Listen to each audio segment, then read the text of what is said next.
Hello and welcome to another new ship, or rather vehicle review in this case, about what would technically be the third ground vehicle if you count the Grey Cat buggy.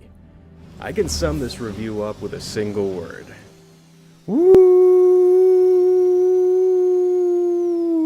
Yeah, that's it. The marketing strategy for this vehicle during its concept sale was to keep referring to it as fun. And they used that term over and over whenever they mentioned it. So much so that I started to get a little worried. In the back of my head I was starting to think, so is this what you do when you run out of things to say about a vehicle? You just call it fun and move on? Because fun really is kind of an abject term if you really think about it. It's a buggy, so my expectations were fairly straightforward when it comes to this vehicle. My two main concerns with the Cyclone were handling and stability. I'm happy to say that it genuinely lives up to the hype that they gave it. I honestly had fun driving it around. It's fast, turns on a dime, has good braking, and most importantly it's very stable. It grips the ground as you drive and is far more apt to land on its treads and keep going than it is to flip over and end up on its side or back.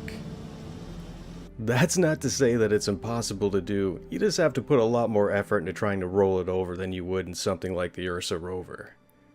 My org has done a number of Ursa races in the past, when it was, for all intents and purposes, not counting the Grey Cat, the only ground vehicle.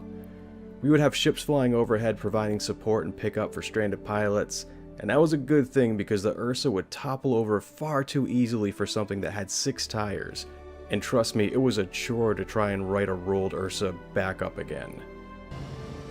The only model of the Cyclone that's available to play right now is the standard one, but it gives you a good idea for what the other models are going to be like once they're available.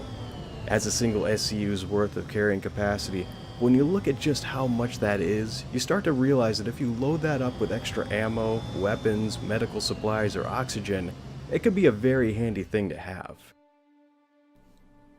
It also has one more feature that isn't in the game yet, and that's the animated treads that will extend out like teeth to help drive over rocky terrain without falling into gaps.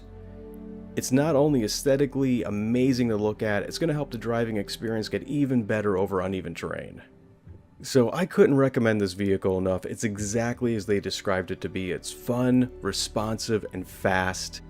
So far it fits inside of a Freelancer, a Cutlass Black, a Starfarer, and I'm sure it'll fit in the Caterpillar as soon as they get those damn ramps to angle down. So if you've already purchased one and are eager to try it out once 3.1 drops for the general public, you won't be disappointed. Until then, happy driving, take care, and I hope to see you again. Goodbye everybody.